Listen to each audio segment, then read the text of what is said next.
Ma partenaire a plusieurs enfants de plusieurs papas différents et je ne sais pas comment gérer ça. Comment est-ce que je peux entretenir une relation stable et durable avec une femme qui a des enfants de plusieurs papas différents? Voilà le sujet que nous abordons aujourd'hui, chers amis. J'espère que vous êtes en pleine forme. En tout cas, je suis toujours ravi de vous retrouver ici. Je suis Yannick TM. Je suis un semeur de pépites et de grains de conscience. Ça veut dire que ici, je ne vous dis pas la vérité. Je ne donne pas de leçons à quelqu'un parce que vraiment, nous avons tellement de choses à faire, chacun dans sa propre vie, que je ne me sens pas bien placé pour vous donner des leçons. Donc, moi, je sème simplement des graines. Voyez comment ces graines résonnent dans votre cœur. Voyez ce que ça peut vous apporter. Prenez-la, prenez ces graines-là, une ou plusieurs et tout, et essayez de les faire grandir. C'est votre responsabilité de faire grandir ces graines-là. Moi, je vous donne des graines. Maintenant, vous prenez celles qui vous conviennent, vous les mettez dans vous, vous mettez ça en terre en vous et vous arrosez au quotidien. Vous faites grandir, vous préservez cela en vous. Ça, c'est votre job, pas le mien. Mon job, c'est de semer. Si c'est la première fois que vous arrivez ici, je vais vous inviter simplement à mettre un pouce, aimer la vidéo, abonnez-vous à cette chaîne. C'est très, très important. À cette chaîne YouTube ou à cette page Facebook, peu importe l'endroit d'où est-ce que, sur la plateforme sur laquelle vous me regardez. Et si vous ne l'avez pas encore fait, allez sous la vidéo ou au-dessus, en fonction de là où vous me regardez, au-dessus, dans la description sur Facebook ou en dessous, dans la description sur YouTube, dans la description de la vidéo, il y a un lien. Vous allez cliquer sur le lien et vous allez télécharger le guide des 7 erreurs qui peuvent tuer votre vie de couple que j'ai rédigé pour vous. Oui, j'ai rédigé un guide de 7 erreurs qui peuvent tuer votre vie de couple. Vous téléchargez et vous pouvez le lire et en profiter. Et j'attends de vos nouvelles une fois que vous aurez lu le guide. OK? Et pour rappel, dernière chose, tous les dimanches à 19h ici même, 19h heure de Paris, donc GMT plus 2, nous échangeons sur un sujet, sur le couple. Peu importe le sujet, vous venez simplement et puis vous vous connectez de chez vous. Moi, je suis chez moi. On passe un bon moment. On grandit ensemble en conscience. Voilà, le sujet du jour. Elle a plusieurs enfants de plusieurs papas différents. Si vous m'écrivez ça, c'est que ça veut dire que vous tenez à cette femme et que vous voulez construire quelque chose avec elle. C'est déjà le premier point, ok? Je ne suis pas de ceux qui catégorisent les gens, qui disent oui, elle a plusieurs enfants de plusieurs papas différents, il faut la laisser ou quoi que ce soit, il ne faut pas construire avec elle. Si vous pensez ainsi, si vous pensiez ainsi, vous ne seriez pas là en train de poser la question. Tous ceux qui pensent ainsi ne vont peut-être pas regarder cette vidéo ou vont trouver que cette vidéo n'a pas d'intérêt ou quoi que ce soit. J'aborde la vidéo dans le sens de l'élan qui est en vous, de vous questionner, parce qu'il y a une question qui s'est formée dans votre esprit, de vous dire, je veux être avec cette femme, elle a plusieurs enfants de plusieurs papas différents, comment est-ce que je fais? La première chose qu'il faut comprendre, c'est que ça reste une femme, ok? C'est un être humain. C'est une femme comme toute autre que vous aurez pu rencontrer, sauf qu'elle est différente puisqu'elle a capté votre attention. Elle est différente parce que malgré son parcours, vous avez vu quelque chose en elle qui vous a retenu votre attention, qui vous a séduit, qui vous a attiré. Donc, il y a quelque chose que la vie, la nature a permis à ce que vous puissiez détecter en elle et qui vous plaît. Et maintenant, c'est parce que vous voulez aller plus loin que vous dites, OK, il y a les aléas, entre guillemets, du parcours. Comment je gère ça? Donc, première chose, ça reste une femme qui a des atouts et des qualités qui vous plaisent. Donc, est-ce que cette personne, c'est une personne auprès de qui vous voyez avancer? Ça, c'est déjà le fondamental. Parce que même si elle n'avait pas d'enfant et que ce n'est pas une personne auprès de qui vous voyez avancer, ça ne servirait à rien de se poser cette question. Vous vous posez la question parce que vous voyez que vous pouvez faire quelque chose avec elle, vous pouvez construire quelque chose avec elle, mais bon, il y a ces situations-là. Donc, si on est OK là-dessus et que c'est clair pour vous et que c'est ça qui vous dérange, retenez bien que au cœur de la relation, il y a d'abord vous, il y a elle, il y a ce qu'elle représente pour vous, il y a ce que vous avez vu en elle et il y a également ce qu'elle a vu en vous. Parce que oui, vous allez être avec elle, mais il faut aussi qu'elle accepte d'être avec vous. Parce qu'il faut bien comprendre que une femme qui se retrouve avec plusieurs enfants de plusieurs papas différents peut être dans cette situation pour plusieurs raisons. Ce ne sont pas toutes des femmes qui ont été des femmes dévergondées ou je ne sais pas trop quoi que ce soit. Non. Ne soyons pas dans les jugements. Ça peut être des femmes qui ont plutôt été bernées par plusieurs hommes. Des femmes à qui on a promis des choses et qu'on a abandonnées après. Ça peut être des femmes aussi qui ont connu la douleur d'être veuve puis d'être abandonné. Il y a toutes les situations possibles. Il faudrait que vous voyez déjà la situation de cette personne et son parcours. Et c'est en apprenant à vous connaître et en avançant ensemble que vous allez connaître le parcours de cette personne et que vous allez voir comment est-ce que ça marche entre vous. D'accord? Le fait qu'il y ait des enfants en soi ou qu'il y ait des enfants de pères différents et tout, c'est un contexte qui n'est pas forcément un obstacle en soi. Bien sûr, si les pères de ces enfants-là, les relations avec les pères de ces enfants-là sont bien claires, bien cadré, que toutes les pages sont bien tournées et que cette femme, elle est vraiment bien droite par rapport à cette situation-là, ça vous facilite encore la tâche. Peut-être qu'eux, ils continuent encore à s'occuper de leurs enfants. C'est possible. Donc, c'est dans la confiance, dans la communication que vous allez pouvoir discuter, que chacun va s'ouvrir, se livrer à l'autre. Mais surtout, il ne faut pas s'empresser, il faut prendre son temps. OK? Quand le terrain, entre guillemets, est différent du terrain classique, c'est tout à fait normal de prendre plus son temps pour aller en profondeur par rapport à la chose. Mais il faut bien comprendre que vous devez vous dire oui tous les deux. Parce qu'elle, elle peut aussi ne pas vouloir parce qu'elle ne veut pas être bernée une fois de plus. Mais si elle accepte de vous faire confiance et de faire le parcours avec vous, ça peut être simplement parce que, malgré ce qu'elle a vécu, elle croit encore en l'humain. Malgré ce qu'elle a vécu, elle ne rejette pas forcément tous les hommes.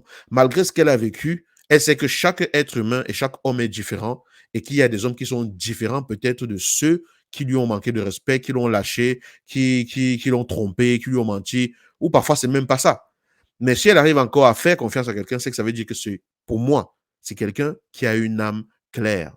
Pour moi, c'est quelqu'un qui croit encore en l'humain. Pour moi, c'est quelqu'un qui voit encore en l'humain une possibilité de construire quelque chose de meilleur. Bien sûr, vous allez me dire, oui, il y a des femmes comme ça qui ne cherchent qu'un père pour leurs enfants, qui s'agrippent sur le premier venu et tout ça. Ça existe, mais c'est pas de celle-là qu'on parle ici. C'est vous qui savez si cette femme est ce type de personne. On n'est pas ici au tribunal pour juger et dire que tel ou tel a fait ceci et tout. On est ici pour apporter la lucidité, apporter des lumières qui vous permettent d'avoir un éclairage dans différents angles et savoir ce que vous décidez. OK? Et même si c'était une femme qui n'avait pas été sérieuse par le passé, tout le monde a un passé. Vous aussi, vous en avez un. OK? Donc, c'est à vous de savoir ce que vous allez décider, mais de comprendre que ce n'est pas parce qu'elle a plusieurs enfants de plusieurs pères différents que ça veut dire que c'est une mauvaise femme. C'est peut-être une femme qui était trop gentille et dont tout le monde sait jouer. Donc, elle mérite dans sa vie quelqu'un qui va la prendre vraiment au sérieux. Et j'espère que vous êtes cette personne-là. Elle mérite dans sa vie quelqu'un qui va enfin lui montrer que elle a eu raison de faire confiance en nouveau. Et j'espère que vous êtes cette personne-là.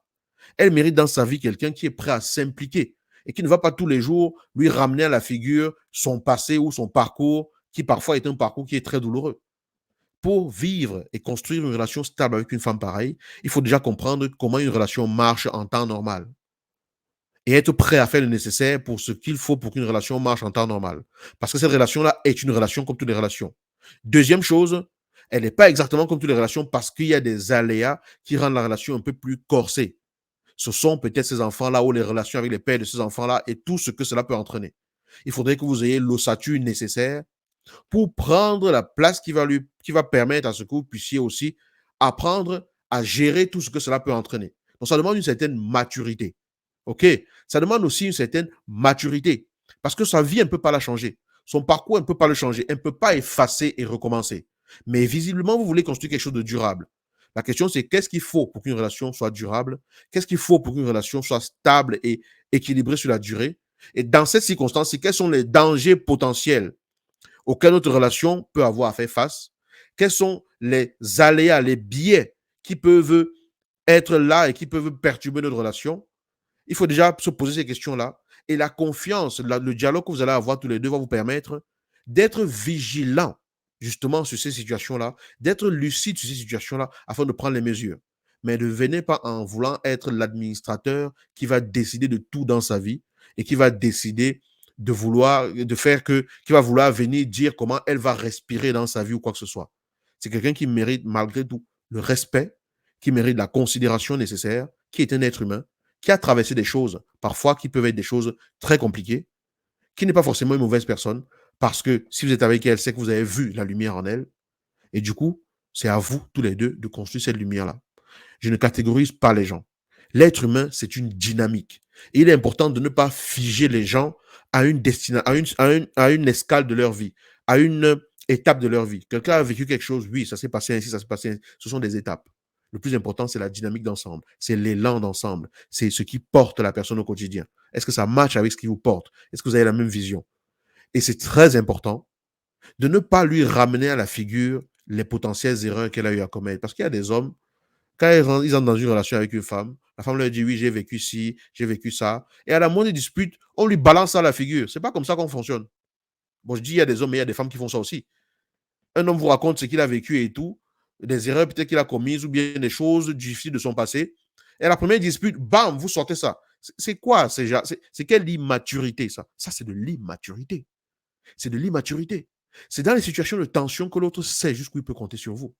C'est dans les situations où on n'est pas d'accord que l'autre voit jusqu'où vous êtes capable d'aller pour préserver cette relation qui est la vôtre, ou tout simplement à quel point vous êtes intègre.